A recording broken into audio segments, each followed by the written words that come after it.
Yeah, okay. Wow, okay. And they also have like a marathon every April. I just ordered.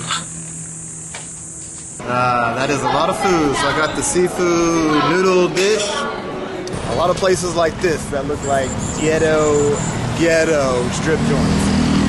Look at that place. Bye. See you. That is one ginormous cross. Wow.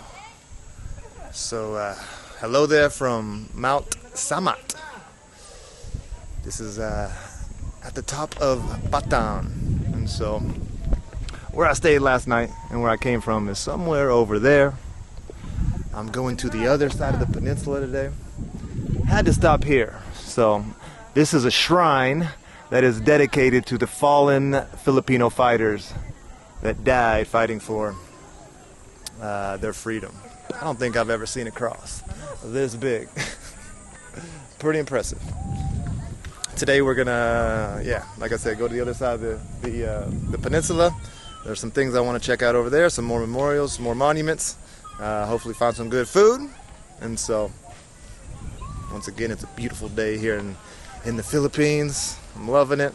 It's hot, but it's still nice. Still nice. Let's get on out of here.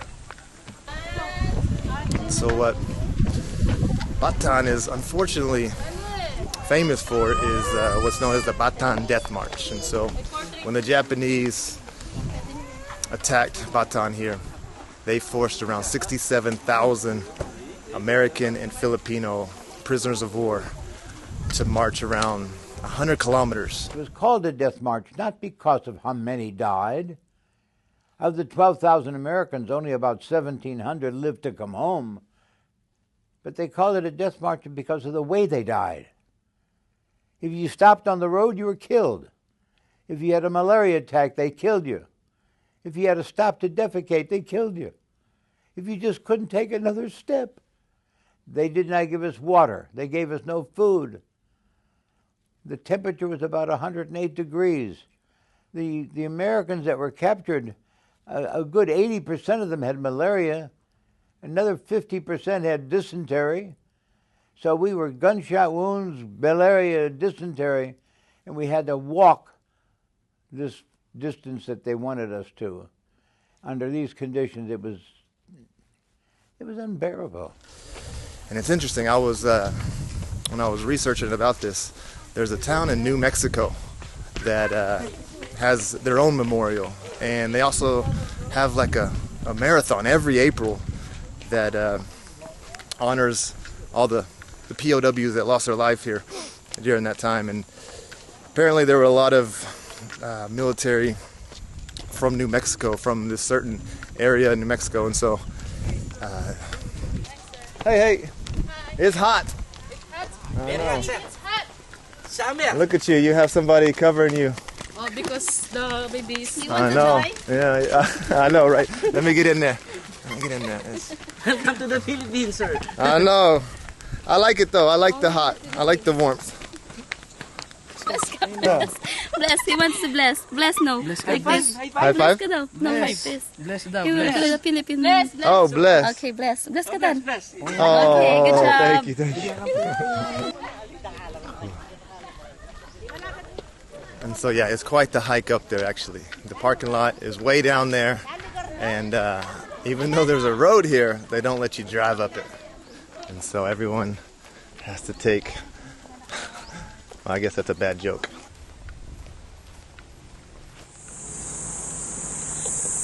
So I think I'm finally getting a taste of what life will be like on a bike when I come back here in around 3 months.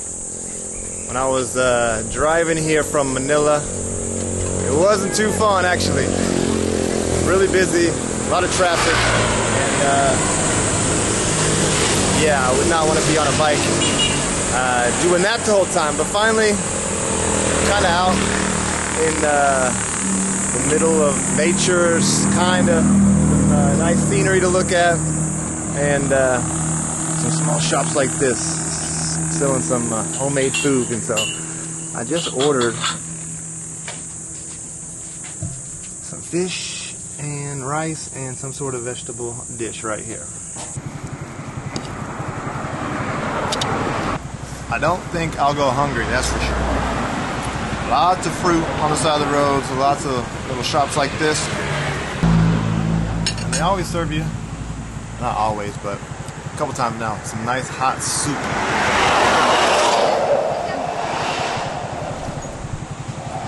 And again, it's like a tangy sour soup.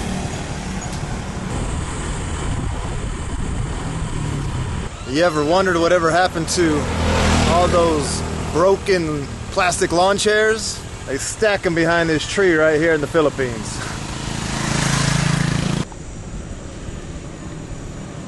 This might be one of the most visually terrifying monuments I've ever seen. I was coming down the road, coming from this way, and saw this huge skull-looking thing on the side of the road and pulled over real quick. So up here it says, the Pantingan River Massacre.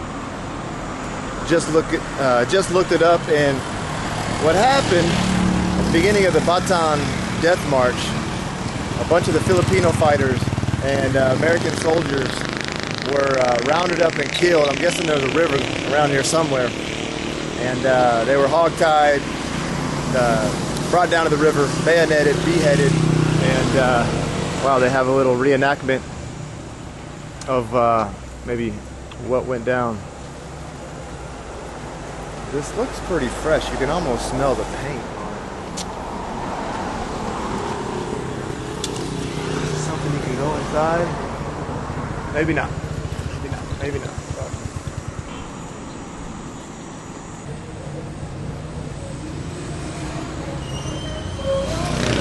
Next monument today, the Bagak Filipino-Japanese Peace Offering Tower. This was built in 1975, kind of a peace offering, I guess, from the Japanese.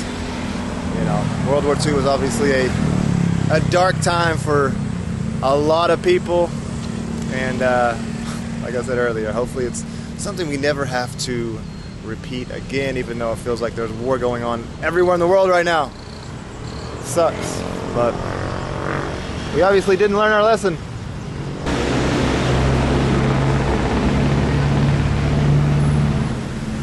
Go eating. What is it? From Tamarind. the tree? Tamarind dish. You eat it? Eating. It's good? Good. Can I see? I'm not lunch. Yeah, okay. No problem. No problem. You can eat it. Taste. Taste. No problem. Wow, okay. It's kind of sweet. Sweet. Really sweet. Oh my gosh. Sugar. Mm-hmm. No sugar. Wow. Kind of sweet and sour. Yeah. I did not expect that. That's pretty good. I'm Not a lot of like meat on it, any flesh, but it's like candy. Candy. It tastes like candy. It's like, I mean, the flavor just lasts, keeps going too. I want to spit it out, but thanks, man. I like that. So you're the caretaker? yes. Well, you've done a beautiful job. The garden, Clean. and you clean it. Well, looks wonderful. Looks good. I mean, so it comes from this tree right here, and I'm telling you, it tastes better than candy. I mean, it's good. I guess it comes from, yeah, it just comes from this. You just kind of crack open the shell. It's almost like green beans, but not.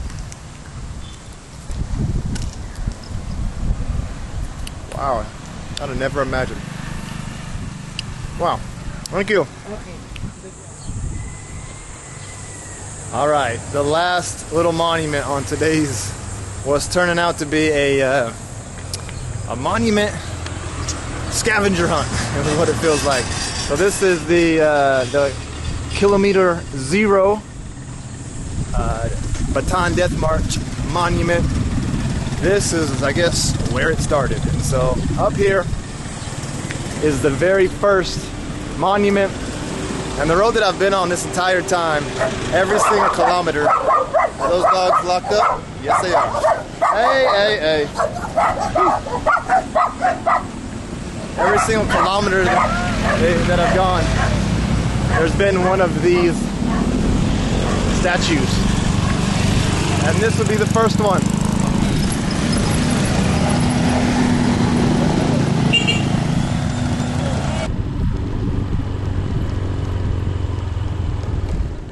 So the next stop on today's journey, we're gonna be staying at a beautiful Spanish resort here in the Philippines. Not really. I actually just wanted to come and check this place out because online it looks pretty sweet. And unfortunately, it's like $2,900, 2,900 pesos just to get in. A little too rich for my blood. And so I did get some good news. We're gonna go check out a Vietnamese noodle house, and then we'll also, I don't know, keep heading north. But unfortunately, we're not gonna be able to see this place.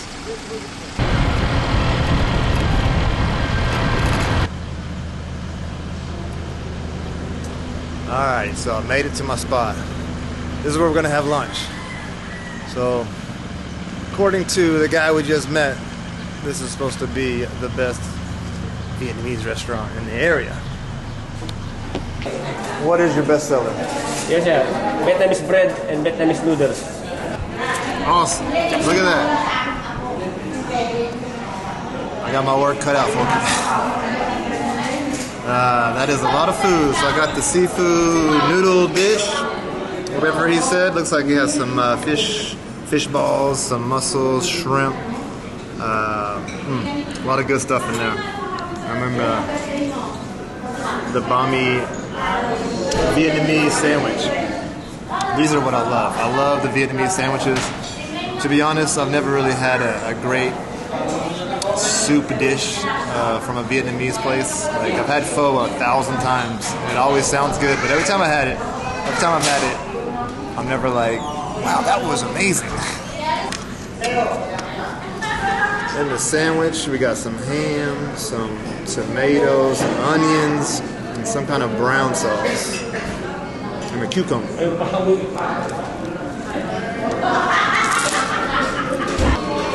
feel like it's missing like a special something. Maybe Vietnamese food is just very subtle and kind of bland. That's the way it's supposed to be. I don't know.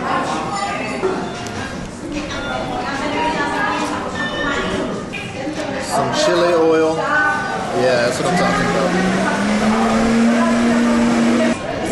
Some sriracha for the bread. I've never actually been a big sriracha fan. People freaking love this stuff though. That does make it taste better. I'll say one thing's for sure though, the ingredients all taste very fresh. Like good quality stuff in here. It might be the most flavorful Vietnamese soup I've ever had. Another one of those jerseys where you're just like, wow, are you kidding me? Chris Webber. Turn right onto Olangapo.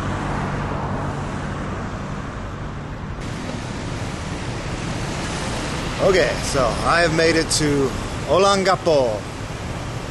I think that's what this city is called. Thought about staying at a hotel here. Checked out the Kong's Express Hotel in the Travel Lodge. I don't know. Wasn't feeling it. Basically just a busy city town. And I'm gonna keep going. It's already late though, it's already 6 o'clock. I found a place on Google Maps that looks really promising. It's called Hideout. It looks like almost looks like a Bali-esque type place, like super tropical and nature and like, you know. So that's where I'm heading. I'm gonna miss the sunset. Maybe I'll find a place like see the ocean and get a nice view of it, but I don't know. I just don't feel like staying here. So let's get on the road. And that's the third checkpoint I've gone through since coming into this city. One time they made me put shoes on because I was wearing sandals. Second time they checked my driver's license, which I just showed them my Texas ID, and that's good enough here. That's awesome. And then that time, each time you have to take your helmet off too. So all the drivers stop, lift their helmet up, put it back on. I don't know.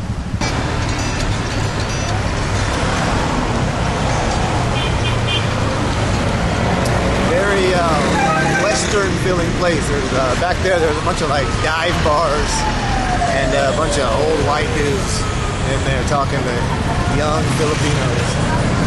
I heard about this place. I heard it's pretty shady.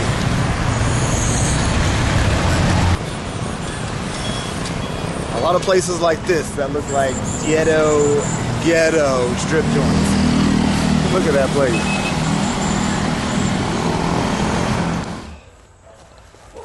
So this is where I'll be staying tonight.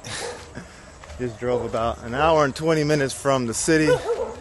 Man, my neck and shoulders are killing me. I am not used to that. Riding on a bicycle and biking is way easier. You're still both, you know, you're exhausted, but you're just exhausted in different ways, you know. Okay. Hey.